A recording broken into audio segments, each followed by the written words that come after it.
ومن الناس من يتخذ من دون الله أندادا يحبونهم كحب الله والذين آمنوا أشد حبا لله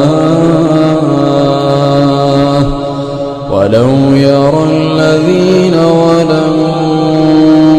إذ يرون العذاب أن القوة لله